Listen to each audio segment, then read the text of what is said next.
Баршаңызға ассалаумағалейкум.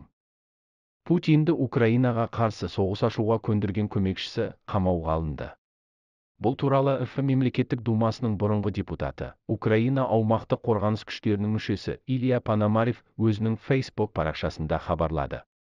Сіз күлесіз, бірақ ресейлік дерек көздері бізге Владислав Сурковтың қамауға алынғаны туралы айтты. Владислав Сурков үйқамақта.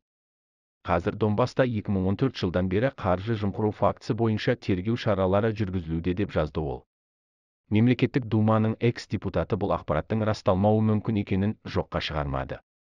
Қорғаныс министрлігі Сурковты әрқашан ұнатпайтын, ол арманын шындық ретінде өткізе алады.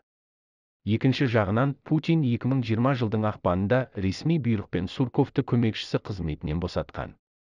Дегенмен Сурков әлі күнге дейін шындықты бәрінен де жақсы біледі.